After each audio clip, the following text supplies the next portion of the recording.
Mungu akasema na tumfanye mtu mmoja. Kwenye ulimwengu wa roho alikuwa ni mtu huyu ni mmoja. Bwana asifiwe sana.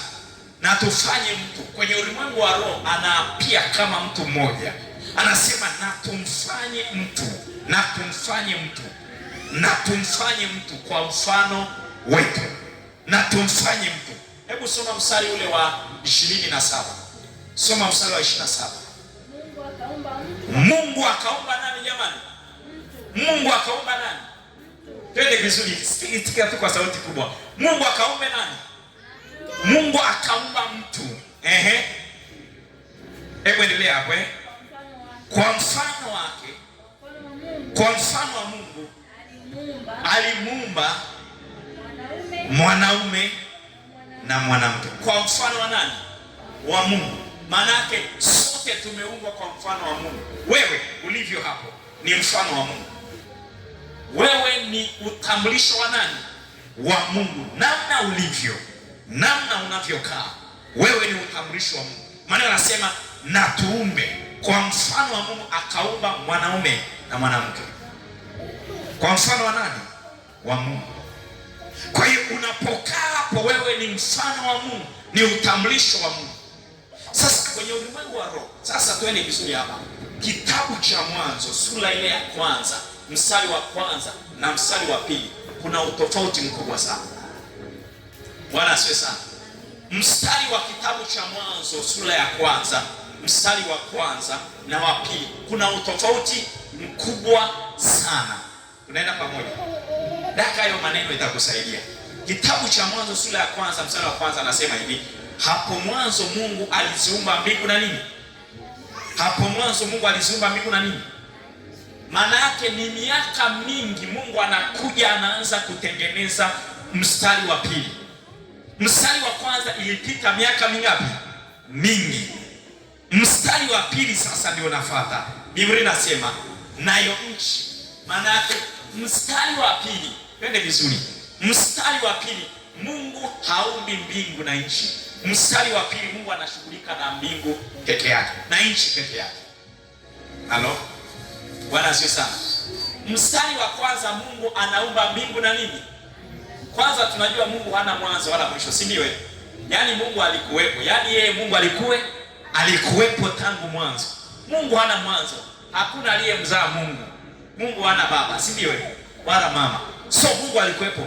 Kwa hiyo ule mstari wa kwanza anaonyesha Mungu anaanza kuumba mbingu na nini? Na nchi.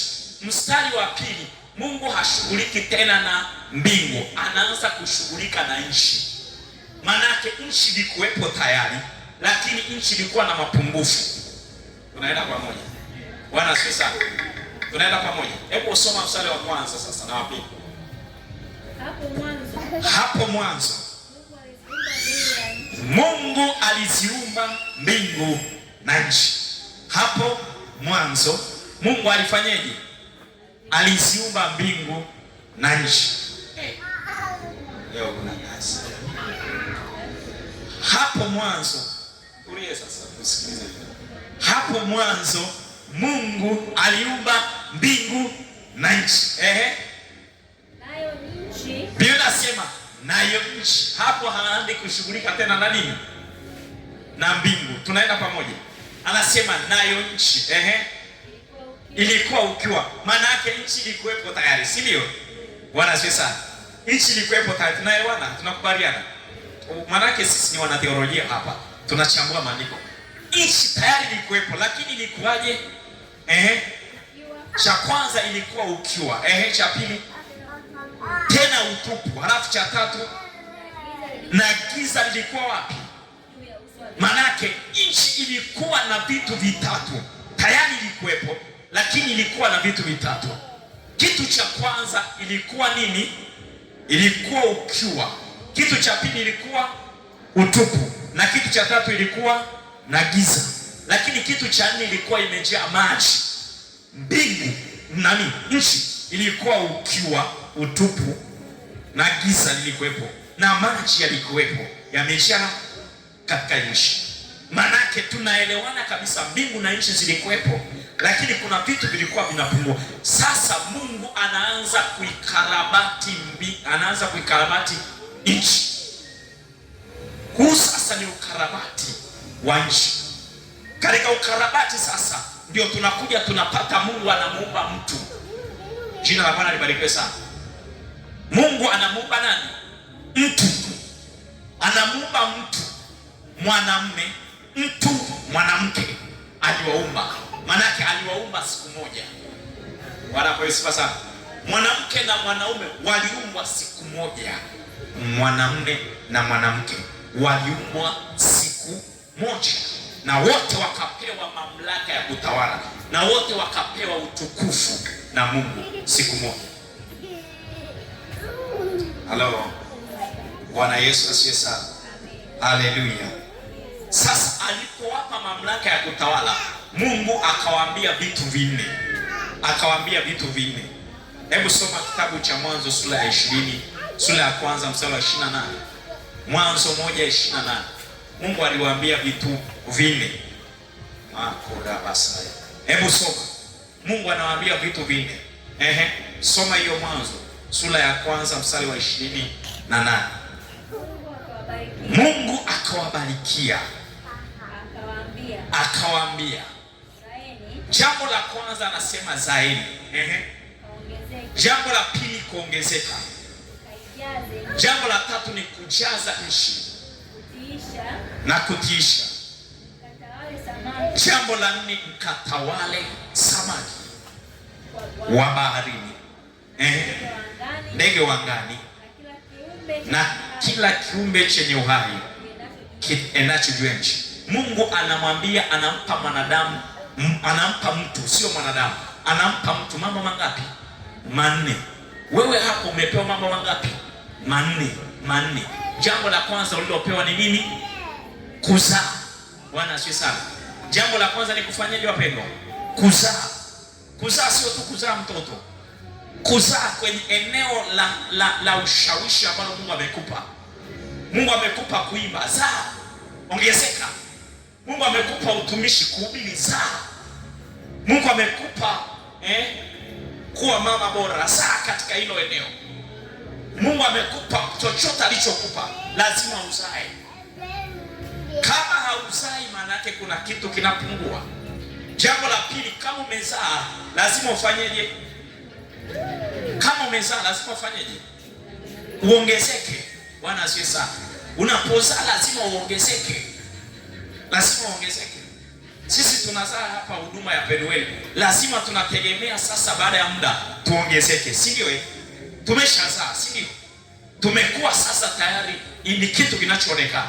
Mtu akipita barabarani ataona lile ni kanisa. Mtu akituona tunahubiri atajua tayari hawa ni watumishi wa Mungu. Sasa lazima tufanyeje? Lazima tuongezeke. Zaeni mkaongezeke. Lazima uongezeke. Kwenye lile eneo ambalo Mungu amekupa, lazima ufanyeje? Uongezeke. Ndio maana mtu anaanza kindergarten. Anaenda darasa la kwanza, si ndio? Anaenda la ngapi? La pili mpaka la 7. Akitoka la 7 tayari atakuwa anajua kusoma, anajua kuandika, si ndio? Anajua anaweza kafanya mitihani, anaelewa. Anapotoka hapo sasa ataongezeka, ataenda la ngapi? Ataenda form 1.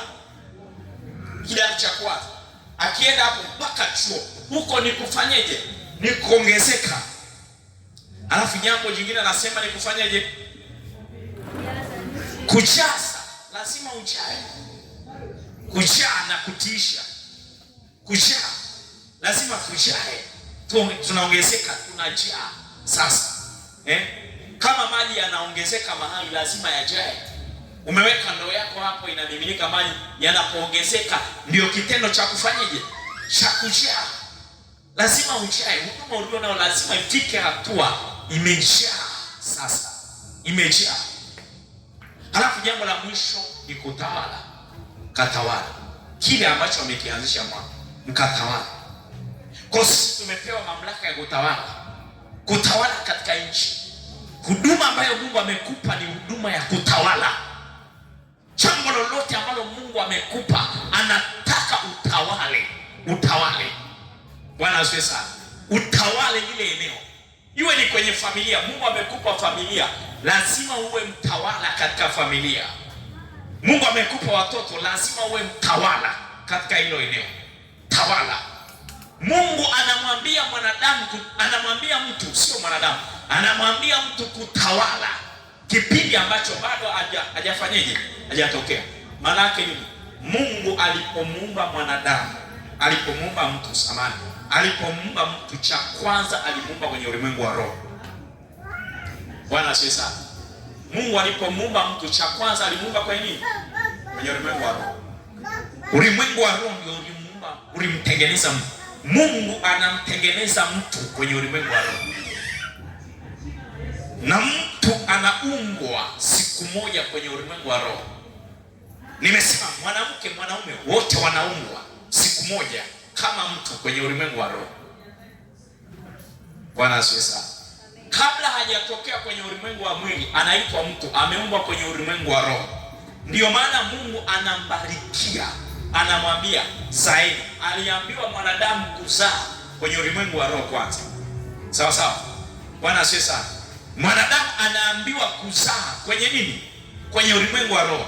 Anaambiwa ukaongezeke kwenye, anaambiwa kwanza kwenye ulimwengu wa roho. Anaambiwa ukajae, ukaijaze nchi kwenye ulimwengu wa roho. Anaambiwa ukatawale kwenye ulimwengu wa roho. Bwana asifiwe sana. Yaani kabla haujaanza kutawala, umeambiwa utawale kwenye ulimwengu wa roho. Yaani kabla haujaanza kuzaa, unatakiwa uanze kuzaa kwenye ulimwengu wa roho. Maana kuna vitu lazima viwepo kwenye ulimwengu wa nini? Wa roho. Halo? Bwana asifiwe sana. Bwana asifiwe sana. Bwana asifiwe sana. Bwana Yesu apewe sifa sana. Ulimwengu wa roho. Ulimwengu wa roho ni kitu ambacho ni halisi.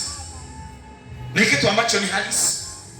Yaani kabla ya jambo lolote alijaanza kutendeka kwenye ulimwengu wa mwili, linatakiwa lianze kutendeka kwenye ulimwengu wa roho. Yaani kabla Mungu hajakubalikia uzae, anaanza kukuambia uzae ukiwa kwenye ulimwengu wa roho. Bwana Yesu asifiwe sana. Hebu anzia soma, nimalizie. Soma ule mstari sura ya pili mstari wa kwanza. Sura ya pili mstari wa kwanza. Haleluya, haleluya. Sura ya pili ule mstari wa kwanza. Soma sura ya pili mstari wa kwanza. Biblia inasemaje? Basi mbingu na nchi zikamalizika na jeshi lake lote. Endelea. Na siku ya saba Mungu alimaliza nini? Kwa hiyo kila alichokuwa anakifanya Mungu, alikuwa anaumba, alikuwa anafanya kazi. Bwana asifiwe sana. Haleluya. Mungu alikuwa anafanya nini? Mungu alikuwa anafanya kazi. Kila alichokuwa anakifanya Mungu alikuwa anafanya kazi. Siku ya kwanza Mungu anaumba, anafanya kazi. Siku ya pili Mungu anaumba, anafanya. Kwa hiyo sasa ile maana ya uumbaji ni maana ya kazi. Mungu alikuwa anafanya kazi. Chochote unachokiumba kinatakiwa kiwe ni kazi. Chochote unachokiumba kinatakiwa kiwe ni kazi.